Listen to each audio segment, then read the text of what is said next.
வணக்கம். நான் தாமரை மனோ இல்லம். இன்றைக்கி நம்ம முறுக்கு செய்கிறோம். அது எப்படி செய்யுதுன்னு பார்க்கலாம் வாங்க. நான் ஒரு உழக்கு பச்சரிசி நல்லா கழுவிட்டு ஊற வச்சுருக்கேன்.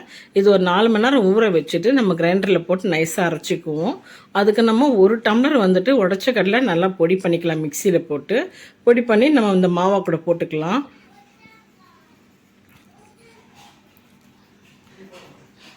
இதுக்கு தேவையானது உப்பு போட்டுக்குவோம். கொஞ்சம் ஓமம் போட்டுக்குவோம். கொஞ்சம் சீரகம் போட்டுக்கலாம். இதுக்கு போட்டு கொஞ்சம் எள்ளு கொஞ்சம் போட்டுக்குவோம். கொஞ்சம் காரத்துக்கு மிளகாத்தூள் கொஞ்சம் போட்டுக்கலாம். போட்டு கொஞ்சம் மிளகுத்தூள் போட்டு நல்லா பிசைஞ்சிக்குவோம். இதுக்கு கூட நிறைய பேர் வெண்ணெய் போடுவாங்க.